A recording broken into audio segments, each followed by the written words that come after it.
Hello नमस्कार students, स्वागत है आप सभी का हमारे YouTube channel biology with Yogesh पर। तो स्टूडेंट्स, आज की इस वीडियो के अंदर हम लोग आपकी कक्षा 12 जीव विज्ञान का जो चैप्टर सेकंड चल रहा था उसकी फाइनल वीडियो आपके लिए लेकर आए। तो दो टॉपिक बचते थे इसके बाद। एक तो था असंजनन यानी एपोमिक्सिस, एक था बहुभ्रूणता पॉली एम्ब्रियोनी। ठीक है, तो ये दो टॉपिक आपके शेष बचते थे चैप्टर सेकंड के लिए। तो आज हम इनको पूरा करेंगे और साथ ही ये चैप्टर भी फिनिश करेंगे। तो उससे पहले अगर आप चैनल पर पहली बार आएँ तो चैनल को सब्सक्राइब करिए, वीडियो पसंद आती है तो वीडियो को लाइक करिए। और अगर आपने पिछली फ्रूट वाली या फल वाली वीडियो नहीं देखी है तो कृपया देख लीजिएगा, लिंक आपको डिस्क्रिप्शन बॉक्स में मिल जाएगी। तो चलिए बिना किसी देरी के वीडियो को शुरू करते हैं। तो स्टूडेंट, सबसे पहले अगर हम बात करें असंजनन यानी एपोमिक्सिस क्या होता है, तो चलिए शुरुआत करते हैं। तो कुछ पादप जैसे एस्ट्रेसिया घास बिना निषेचन के बीज उत्पन्न कर लेते हैं, ऐसे पादप असंजनिक पादप कहलाते हैं तथा ये क्रिया असंजनन यानी एपोमिक्सिस कहलाती है। यहाँ पर मैंने कुछ उदाहरण लिए, जैसे एस्ट्रेसिया घास, ये दो उदाहरण लिए। इनके जो पौधे होते हैं या जो इनके जो प्लांट होते हैं, वो पादप होते हैं, वो बिना सेक्सुअल रिप्रोडक्शन यानी बिना लैंगिक जनन के बिना निषेचन के या बिना लैंगिक जनन के क्या कर लेते हैं, बीज उत्पन्न कर लेते हैं यानी सीड उत्पन्न कर लेते हैं। तो ऐसे पादप क्या कहलाते हैं, असंजनिक पादप। तथा ये क्रिया क्या कहलाती है, असंजनन। यानी बिल्कुल शॉर्ट फॉर्म में ये बोल सकता हूँ कि मतलब बिना निषेचन के बीज उत्पन्न या फल उत्पन्न करना, बीज उत्पन्न करना क्या कहलाता है, असंजनन कहलाता है।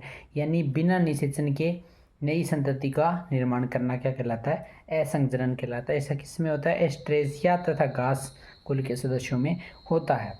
अर्थात असंजनन एक अलिंगीय प्रजनन है, यानी इसमें किसी प्रकार के लिंग भाग नहीं लेते हैं। ठीक है, उदाहरण है आम, सिट्रस कुल के कुछ पादपों में भ्रूण कोश के आसपास की कोशिकाएं विभाजित होने लगती है। कैसे होता है असंजनन, देख लीजिए। तो आम मतलब मेजिफेरा इंडिका, सिट्रस कुल के सदस्य। सिट्रसी कुल के अंदर आपके आते हैं नींबू, संतरा, मौसम्बी, इस माल्टा, इस प्रकार के सदस्य आते हैं। तो उनमें जो भ्रूण कोश के आसपास की जो कोशिकाएं होती है वो क्या कर लेती है, विभाजन या डिवीजन करने लगती है तथा भ्रूण के रूप में क्या हो जाती है, तथा नए भ्रूण के रूप में क्या हो जाती है, विकसित हो जाती है। किसमें बात की है मैंने, आम यानी मेजिफेरा इंडिका में, और सिट्रस कुल के सदस्यों में बात करी है। तो आपका जो असंजनन होता है स्टूडेंट्स, वो दो प्रकार का होता है। एक होता है अनावर्ती असंजनन और एक होता है आवर्ती असंजनन। तो इनके बारे में छोटा सा ही पढ़ना है अपने को, क्योंकि आपकी बुक में कुछ ज़्यादा बड़ा टॉपिक नहीं दिया हुआ है असंजनन।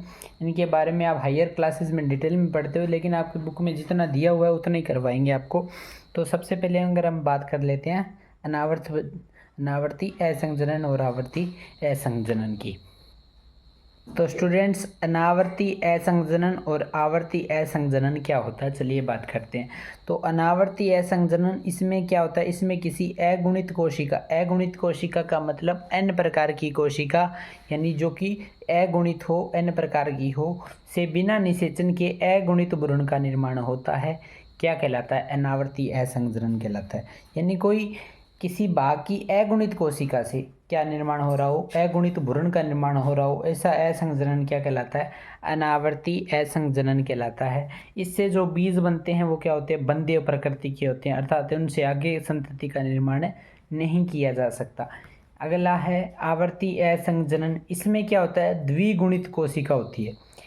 इसमें तो क्या थी, अनावर्ती असंजनन में तो क्या थी, अगुणित कोशिका थी, लेकिन इसमें क्या होती है, हेप्लॉइड सेल होती है, यानी द्विगुणित डिप्लॉइड सेल होती है, यानी द्विगुणित कोशिका होती है। और उससे क्या होता है, द्विगुणित एम्ब्रियो यानी डिप्लॉइड एम्ब्रियो का निर्माण है, द्विगुणित भ्रूण का निर्माण होता है। इस प्रकार के जो बीज होते हैं वो बंध्य नहीं होते, यानी इनसे आगे संतति का निर्माण, आगे और भ्रूण का निर्माण भी किया जा सकता है।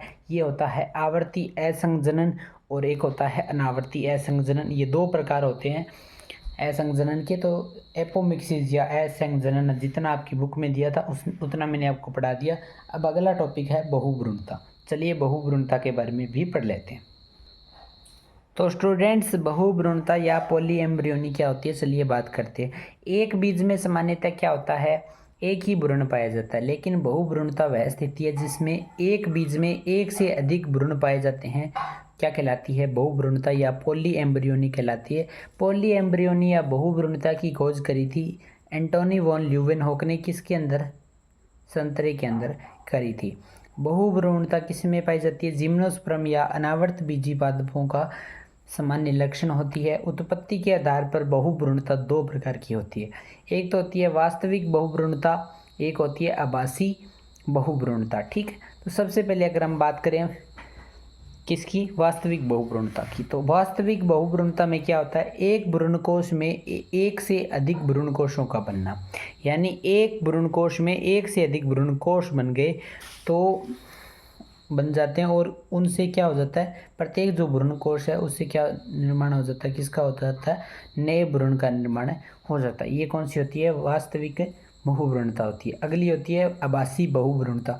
इसमें क्या हो जाता है, इसमें यहाँ पर एक ही बीजांड में एक से अधिक भ्रूणकोश बन जाते हैं। यहाँ पर क्या आ जाता है, बीजांड आ जाता है, वहाँ पर भ्रूणकोश बन रहे थे, भ्रूणकोश में ही और भ्रूणकोश बन रहे थे, लेकिन यहाँ पर बीजांड में एक से अधिक भ्रूणकोश बन जाते हैं, और प्रत्येक जो भ्रूणकोश है उससे किसका निर्माण होता है, भ्रूण का निर्माण होता है। एंजियोस्पर्म जो होता है, यानी आवर्त बीजी की बात चल रही है, आवर्त बीजी में केवल नींबू, संतरा, तंबाकू में बहुभ्रूणता पाई जाती है। मैंने आपको बताया था जो अनावर्त बीजी पादप होते हैं वो बहुत ज़्यादा बहुभ्रूणता दर्शाते हैं, लेकिन आवर्त बीजी में 3-4 पादप ही है या 5-6 पादप ही है जो ऐसा करते हैं। इनमें से है नींबू, संतरा और तंबाकू। तो स्टूडेंट्स ये थी बहुभ्रूणता के बारे में, और असंजनन के बारे में हमने इस वीडियो के अंदर पढ़ा।